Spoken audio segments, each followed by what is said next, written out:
Estamos celebrando este cuarto domingo de Cuaresma, domingo letare, domingo de la alegría. La alegría es la que debió de sentir aquel ciego de nacimiento, el único ciego de nacimiento que el Señor cura, porque en los evangelios en que el Señor cura a algún otro ciego, no se dice que sea de nacimiento. Y en este evangelio aparece claramente la mentalidad judía, en que pensaba que aquel ciego estaba pagando o que aquella ceguera era fruto del pecado de todos sus antepasados. Evidentemente, en nuestra vida, las enfermedades no son frutos de pecados concretos de nuestros antepasados, pero sí que es verdad que a partir de la desobediencia de Adán y de Eva entró el pecado en el mundo y con ellos la enfermedad. Ahora bien, Jesucristo, si algo se encarnó y si por algo se encarnó, cuyo día también estamos celebrando hoy, fue por rescatarnos del pecado y dar luz ante todo y sobre todo a nuestra vida, como dio luz a la vida de aquel ciego. Como os decía, estamos celebrando la encarnación y que Dios se haga hombre, que se hiciese semejante a nosotros menos en el pecado, quiere decir que se hizo compañero de nuestra vida, que se hizo compañero de nuestra vida en nuestras alegrías y en nuestras penas, en nuestros sufrimientos y en nuestros gozos.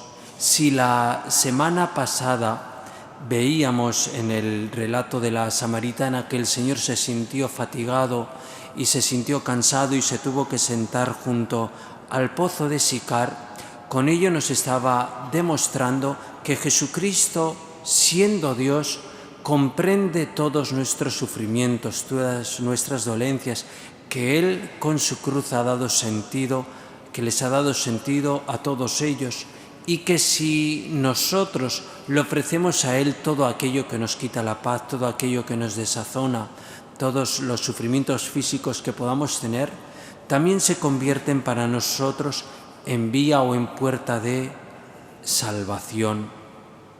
¿Qué nos puede pasar muchas veces? Pues como aquel ciego, ¿no?, para el que su vida era totalmente oscura, solamente se guiaba pues por lo que oía, etcétera, etcétera, y seguramente habría oído hablar de Jesús, pero es Jesús el que va hacia él y le unta el barro con saliva en los ojos y le cura aquella ceguera.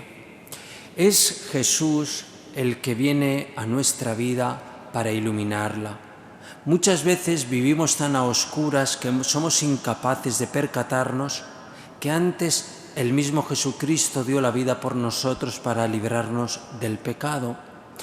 Y por eso tenemos que pedirle al Señor que ilumine nuestra vida, que Él dé luz a nuestra vida, que dé luz a ese pecado para que nosotros en este tiempo de Cuaresma podamos arrepentirnos del pecado que nos aleja del amor de Dios,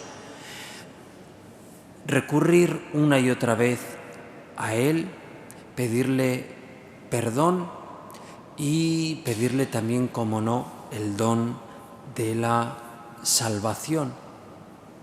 ¿Qué nos pasa muchas veces? Pues que buscamos la felicidad en aquello que pensamos que nos la va a dar. Pues puede ser pensando en viajar a no sé dónde, en tener una casa aquí o una casa allá. Pero todo eso no nos va a llenar, porque va a haber un punto siempre, aunque estemos rodeados de mucha gente, va a haber un punto siempre en el que nos tengamos que enfrentar con nuestra soledad. Y en medio de esa soledad estamos llamados a buscar al Señor. ¿Qué nos pasa? Pues que somos como los fariseos, ¿no? Que ante algo que era tan evidente, que había curado a un ciego de nacimiento, le dicen, bueno, pero eso no puede ser. Jesús está pecando. porque está curando en sábado. Muchas veces nosotros tenemos esa actitud, ¿no? Cuando vemos que una persona, a través del Evangelio, por la meditación del Evangelio, ha tenido un encuentro personal con Jesucristo y cambia de vida, como a veces nuestra vida es tibia, lo que hacemos es juzgarle y decimos, bueno, pues eso no será para tanto, o no puede ser. Que es lo que estaban haciendo los fariseos, y ponemos en tela de juicio lo que Dios puede hacer en nuestra vida. Ponemos en tela de juicio que Dios puede cambiar nuestra vida totalmente, que puede redirigirla hacia Él. Y que eso no depende de nuestras fuerzas, como se nos ha demostrado en la primera lectura, sino que depende de Él. A nosotros se nos ofrece la Virgen María como modelo. María en todo momento supo decirle que sí al Señor. Y cuando el Señor se nos acerca a nosotros también, mirando a la Virgen María, nos invita a decirle que sí a su voluntad, a hacernos pequeños. Cuando el profeta Samuel va donde Jetro, le dice que le presente a todos sus hijos, y Samuel no elige al mayor o al más fuerte, sino que elige a David, al más pequeño.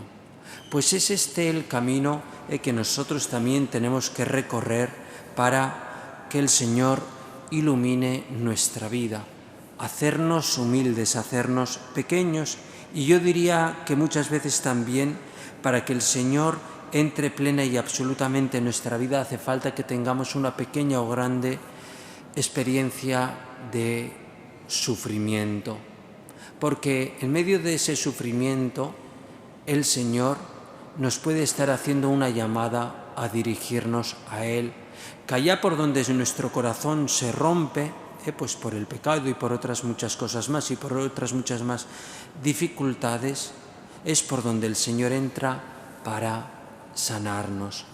Para aquel ciego de nacimiento, encima que le estaban diciendo que estaba pagando por los pecados de sus antepasados, la vida no sería nada fácil. Nuestra vida no es nada fácil, porque a veces vamos como a tientas, como perdidos, pero porque no recurrimos a Jesucristo, que es la fuente de la salvación, que es el camino y la verdad. Muchas veces pensamos que la solución está en nosotros, y no es así. La solución está en el Señor, que se encarnó y que nos acompaña. Es decir, que seamos cristianos o que seamos creyentes no quiere decir que no vayamos a tener sufrimientos en nuestra vida. El que no tenga sufrimientos en esta vida, que levante la mano. Pero sí que en medio de sus sufrimientos está Jesucristo para salvarnos. Y quiere decir eso también, que nuestros sufrimientos y nuestras alegrías vividos con el Señor adquieren un sentido totalmente distinto, porque Él los ilumina y les da un sentido sobrenatural. Por lo tanto, y ante todo, el Evangelio de hoy, como buena noticia sobre todo y ante todo, nos invita a vivir nuestra vida espiritual con alegría y con espíritu de conversión.